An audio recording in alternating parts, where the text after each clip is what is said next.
Hey guys, welcome back to Andy's Dinosaur Reviews. Today we are going to take a look at another one of the new 2018 Mojo figures, and it is this Baryonyx.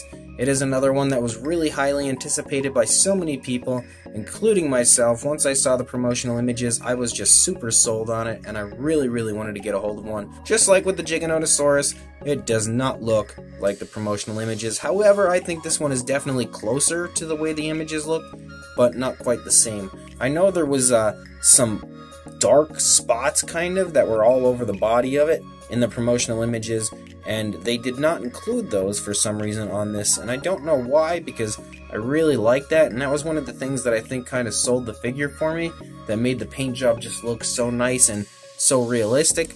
But again, they went with a brighter coloration, but it doesn't look terrible. It definitely, in my opinion, looks a little better on this Baryonyx than it looked on the Giganotosaurus, but it would have been better if they had included the spots like the prototype had and kind of followed more closely to that paint scheme as opposed to this newer, brighter one. But that still does not mean that this is a bad figure, because it is not at all, and it is still a very nice looking Baryonyx. So let's get a closer look at it. So starting up here with the head area, you can see that the head sculpt is really quite nice, and it looks pretty good. I feel like the detailing around the eye area could have been a little better. It doesn't look that great, but it still doesn't look bad, and the eyes themselves are a little bit sloppily painted, kind of like the Giganotosaurus was. But one addition to this figure that I think is good is the fact that they seem to have put the pupils toward the front of the eye area to kind of make it look like it's looking straight forward, and I definitely dig that. The overall sculpting of the small minute details on the head looks very good as well.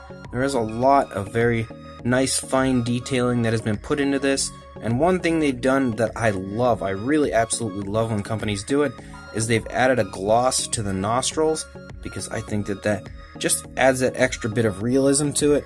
And there's not as much gloss on this side as there is on the other side, but it definitely looks very cool and gives it a very realistic look. The teeth are sculpted pretty nicely, and definitely, in my opinion, look better on this one than they did on the Giganotosaurus, but you can definitely still see that there is some sloppiness in the paint, primarily on the lower jaw right here in the front, but it doesn't look that bad. I honestly don't think it looks or takes away from the figure or anything like that. You can see that the tongue on the inside has a beautiful gloss. It really has an incredible gloss on the inside of the mouth, just really making it look so alive and so real. Just look, as I turn, you can see that shine. That looks incredible. The inside of the mouth is just absolutely fantastic in my opinion. The coloration of the head is pretty good as well. Again, it's this very bright blue, but there's a darker blue that kind of meshes in with the overall upper part of the skull. And then if you look down here, it kind of just tapers off to this yellowish coloration, so that looks very good. As we come down the neck here, you can see some beautiful scaling that is sculpted in, and some nice skin folds, and again creases in the skin as the dinosaur is turning its head to the right.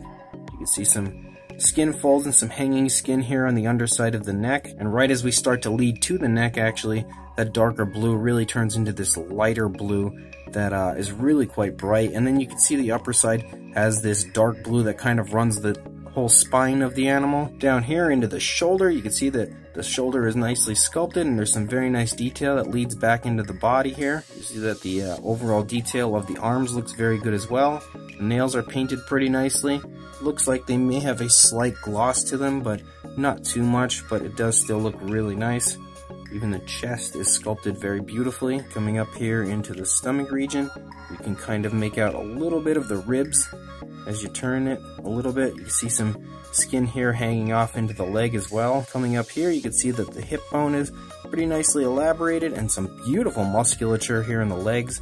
This animal was in great shape, and considering it would probably be wading in the waters a lot trying to catch fish, it would have to use its leg muscles significantly just to fight off the tide of the stream or river or whatever it was wading in. So very nice touch as far as the musculature of the leg goes. Even the calf muscle is very big. And then coming down into the feet are sculpted pretty darn nicely. Definitely nice and bird-like looking, but I'm not a big fan of the nails on the feet. They kind of just look a little weird, but it could be worse. They don't look terrible. They just definitely don't look as good as I think they could be. And we come up here into the tail. Some nice skin folds and stuff as we run out the length of the tail.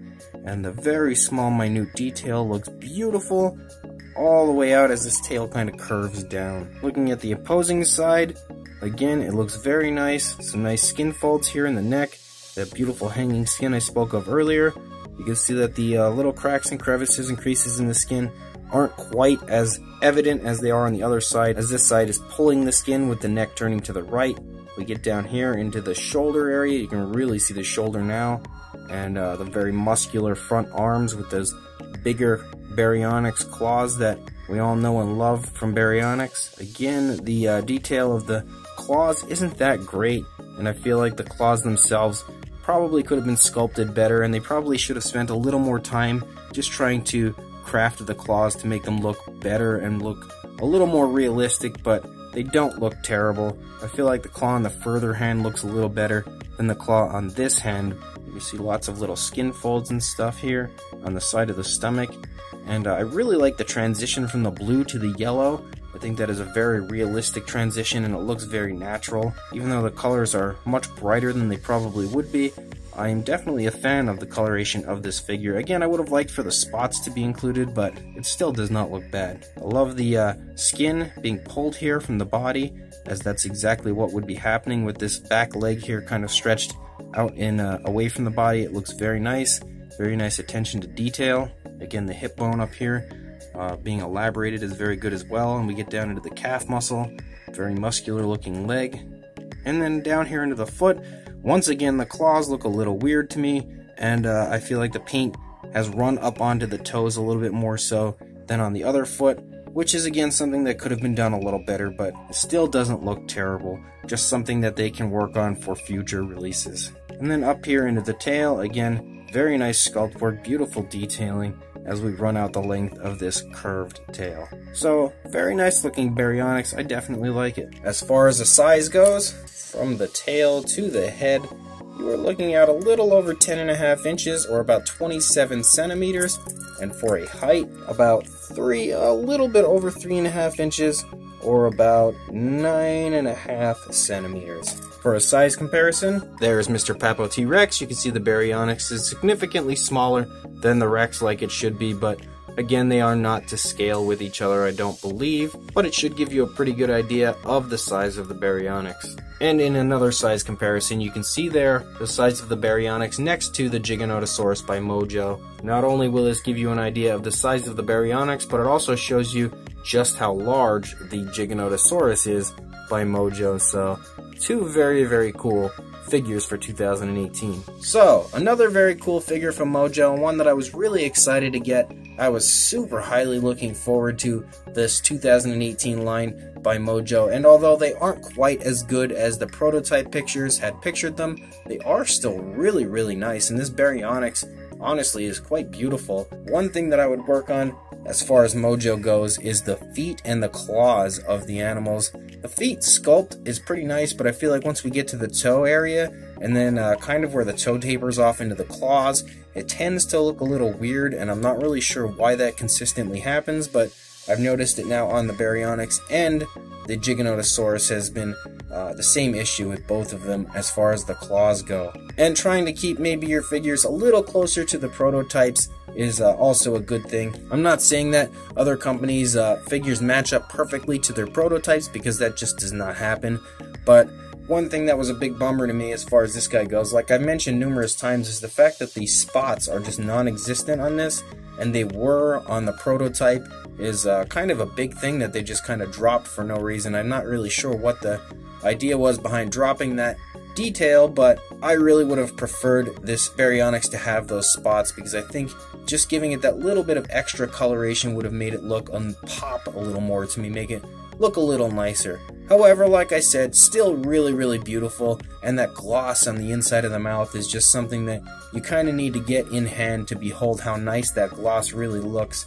I feel like the inside of the mouth, with the way that is glossed on my Baryonyx here, may be the most realistic looking inside of the mouth on these mainstream companies that I've really ever seen. Is just so nice. Something like I said, you gotta really get a hold of this and look at it in person to really take that mouth in and just look at how nice the inside gloss and coloration of the tongue and everything looks. It's just incredible. They've also done something with the nostril, having that gloss on the nostril that I really love. So there are things on this figure that I don't love, and there are things on this figure that I really do love. So overall, it's a very, very nice Baryonyx. Again, not the most scientifically accurate Baryonyx as far as the sculpt goes, but it's still a very, very beautiful rendition of this animal. And it's an animal that not too many figures have been made of, in my opinion. So it's nice to see it, regardless, getting a figure done by Mojo. So if you do want to buy this guy, I will throw a link in the description to everythingdinosaur.com where you can purchase one for yourself. So follow that link, go buy one if you would like, and please like, comment, and subscribe, and I will see you in the next review. Thanks for watching.